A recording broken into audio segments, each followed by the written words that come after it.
Hey, I'm sorry to bother you. I came in and met Mr. Himes in 2009, 10, 11, and 12 because my brokerage firm had all its assets stolen and he was on the finance committee. I guess he has SEC oversight, NASDAQ, and FINRA as part of his, plan. That's what he told me back then. But I now need to know where the money went because we've lost over $50 million now. The money from the brokerage firm? Yeah. And it was... Well, I went to him. I filed a complaint with him, and he said, I got to get back to you, obviously, because that's what, he didn't know. He'd never heard of that before I explained it to him. And then I came back a year later, and then a year later, and a year later, and occasionally I see him, and I say, hey, what's up with that? And he says, didn't my office ever get back to you? And I say, no. And now we're up to 1,239 cash stolen checks, which is quite a few. Cash stolen checks. From Greenwich Global, which is in Connecticut. Greenwich Global. It's on Summer Street. It's in Stamford. It's near your office, but it's down towards Bull's Head, you know? Yeah, sure. Yeah. So who's the... So... Can you just describe it? Because I'm not versed in the issue. So the checks are being stolen, and that's the issue. They're being cashed. There's 1 million shares of stock missing now. Oh, 1 million shares of stock. Yeah, we're missing 250,000 Paladin Labs, which I bought at $1. Mm-hmm. It got taken over at 150. That's 37 million, right there. Yeah. Right. The shares are supposed to be in the vault at Bank America, and they are not. And he is, I guess Bank America is his largest donor. So I have a problem that he hasn't gotten back to us because his largest donor is holding our stocks. Correct?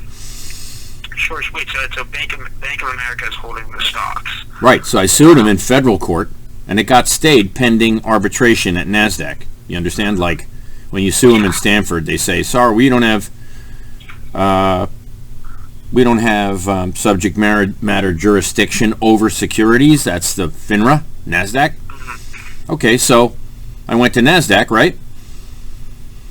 And Bernie Madoff said, sorry, we can't hear the case either because he's involved. He was involved. So he couldn't hear the case because he was CFO. So the case has never been heard. So I filed it in all over the place. We filed over 200 cases, lawsuits. None of them have been heard. All of them have been dismissed pending arbitration, which is unacceptable because now we're out. I bought, you know who Regeneron is? It's a Terrytown business. Yes, I heard the name. Okay, well, I bought 8,000 shares at 20. Mm-hmm. It's 750. Mm-hmm. I want my shares. I tried to sell them at 650. That was my limit. I gave him a limit. Sell these shares at 650. Guess what? Sure. It's 750. Where's the money? So there's a lot of complicated questions I've had over the years, and I've never gotten a response. Now, if I filed 200 cases that were dismissed in Stamford, or they went to a federal court, I think 15 of the cases went to federal court. Those were dismissed too, pending an outcome at NASDAQ. Which NASDAQ all along has been saying we can't hear these cases because the examiner is involved. I named the examiner. The examiner resigned. My examiner was in on it. Okay, so I sued a guy named George Malley. He was my examiner. You know, like I'd see him 2-3 times a year. That was it. I had a very small firm, but we had never had any problems. Except that one day I went to the office, there was a group of organized crime individuals there with a golf club and told me they were going to bash my head in. So I went to the Stamford police, down the street. Sure. And they said, don't go back to your office till we resolve it.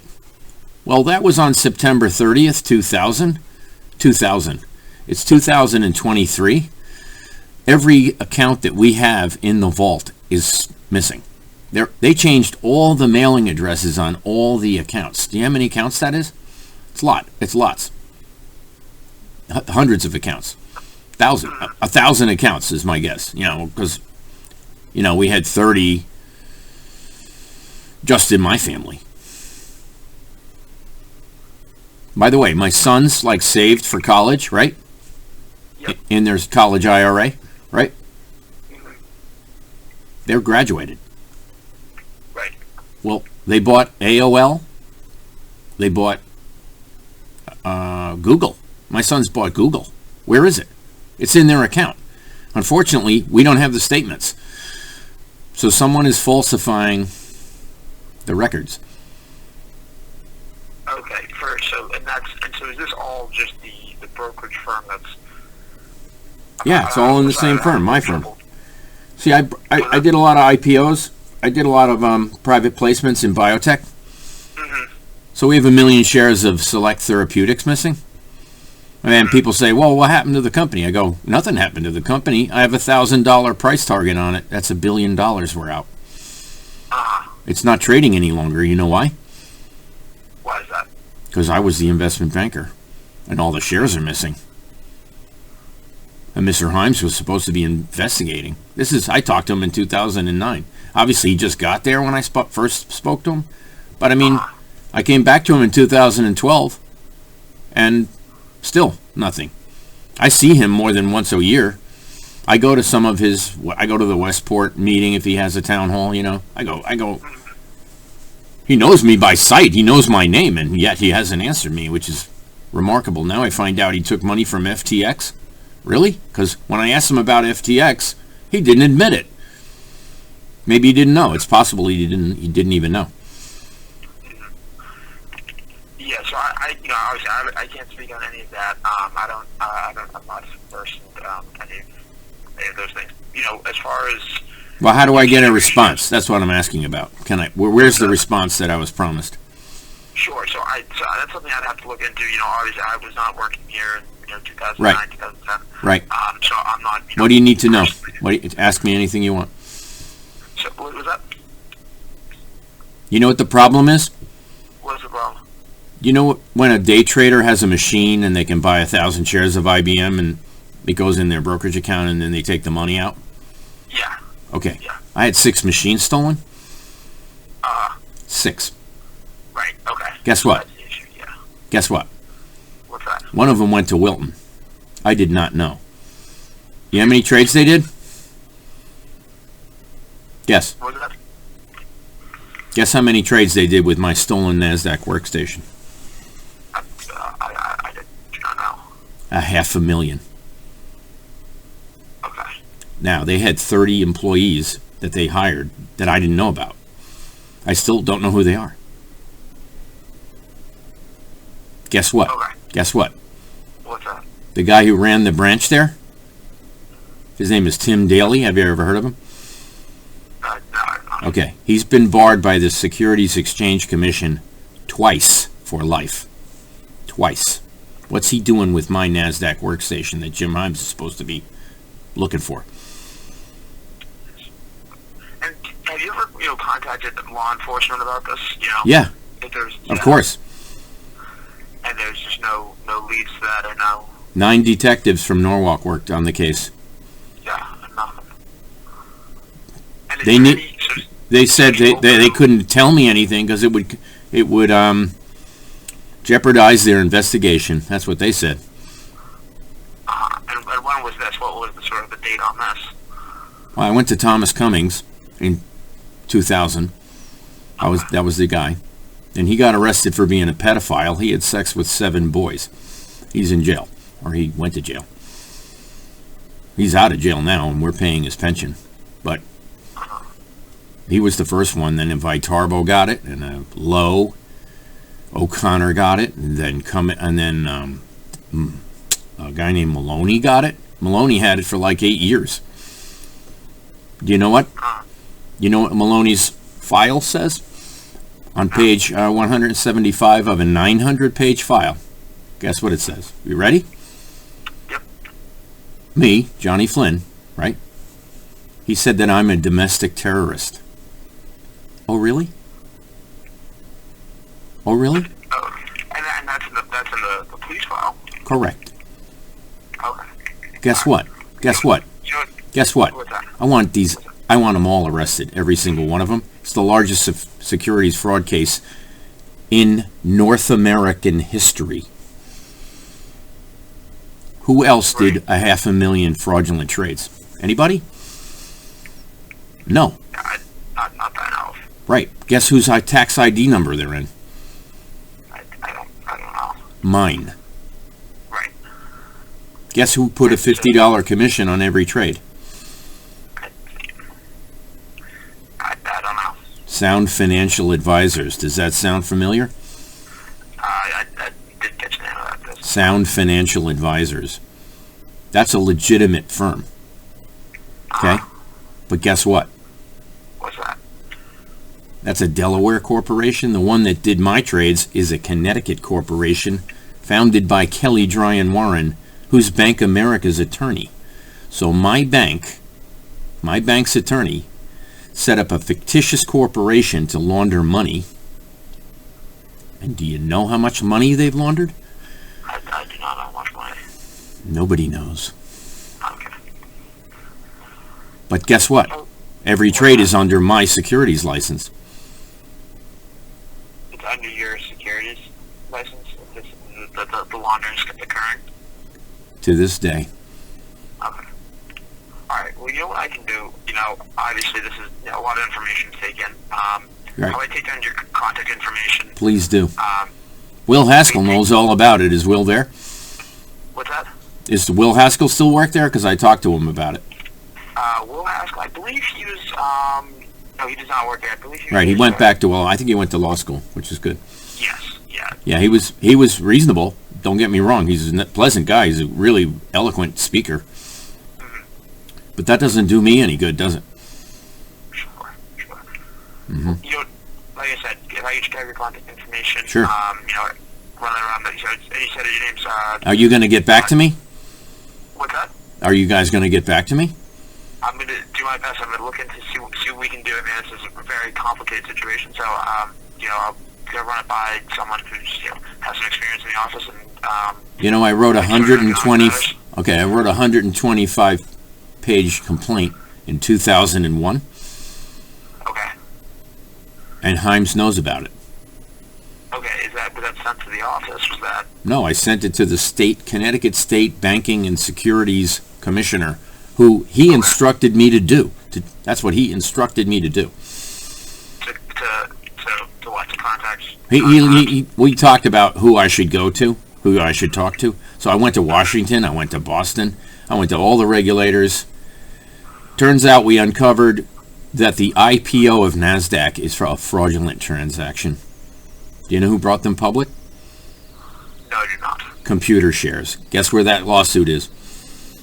In the Hartford Federal Court, which has been stayed pending what? Contact from Jim Himes. So here we go. We complained that I bought the IPO of NASDAQ, right? I never got my shares. Then I bought the private placements. You understand what a private placement is? It's like pre-IPO. Sure, yeah. So you fund it, you know, like here's 10 grand, here's 10 grand, here's 10 grand. And then they come public and they do the valuation, and obviously it was a going concern. NASDAQ was a huge company at the time, right? Mm-hmm. So they priced it at like, I don't know, 12 or 13, right? Mm-hmm. Well, I own thousands of shares of that thing. The last time I looked, it's at 55. Do you know where it is today? Let's look it up. I assume it's a little bit higher than 55. Hold on a second. NASDAQ stock price. Hold on, let's see what's going on here. Oh, it's 55.55. It hasn't moved in, what, 6 months? Mm-hmm. It's fine. The revenue doesn't change.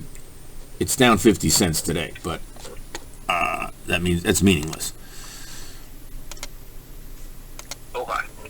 But I'm telling you right now, I keep talking to my congressman about the largest theft in American history, and what does he do? By the way, he's on the finance committee. He took basically stolen funds from Bankman, and I asked him about it. And he didn't admit it. And now I find out he's receiving stolen funds in his campaign. He's Bank America's largest bank, he's the bank's largest donor. In other words, Bank America gives more money to Jim Himes than any other congressman. Right? I really can't speak on any of that. Well, I told him that the IPO was fraudulent, and I can prove it because I bought it, and I never got my shares. That makes it an illegal. You're not allowed to steal IPO shares. They can't close the deal. They closed the deal. It's up to $55 a share, and I bought it at 13. Where's my shares? I want them by the week's end. What's today? Wednesday? I want them in 48 hours. I think I'm being reasonable since I've been asking for 9 years? Okay. So can I just get some contact information and then sure. We can go from there? You seem totally reasonable. I mean, I've never met you before. I've never spoken to you before. Yeah. You sound like you're probably 25 years old. Something along those lines. Cool. My oldest son is 26. So. Great, yeah. So your name's John Flynn, correct? Yeah. And then can I just get a home address? Sure. 31 Quintard Avenue, Norwalk, Connecticut. 06854. Can I get a written response via email? I'll give you my email address. Sure. Okay, John Flynn, John, Flynn, right? Mm-hmm. The number 4 at, for U.S. Senate. So John Flynn for U.S. Senate, U.S. Senate, right? At yahoo.com. I just ran against Blumenthal. Okay. Yeah. At yahoo.com. Yep. Guess what? Great. Guess what? What's that? I want a check. Okay. Yeah. Because you can't expect that I'm waiting for 14 years for a response from this guy. I'm running for U.S. Senate, and I'm getting extorted right now. Did you notice my name? Have you ever heard my name before? I have not personally, no. Okay. Well, I was supposed to be on the ballot. Guess what happened? Assuming. Guess what happened? Okay. Well, so I really, I don't know anything about. Well, I know everything about it. Okay. Yep. Okay. Well, listen, thank you for your call. I really appreciate the call. How long is it going to take? My colleagues. Thank you very much, and then I'll hopefully be able to get back to you with something concrete. I hope. All right. Thank you very much, sir. Okay. Bye. All right. Have a good one. Bye. Well, that was Himes' office. Now, I can ask Jim Himes about the FTX transactions, and he did not admit to me that he was receiving stolen funds in his campaign, but I'll tell you this. He owes me an answer. Yes, he does. Because something happened in 2013, which I haven't discussed. Have a great day. 19 minutes.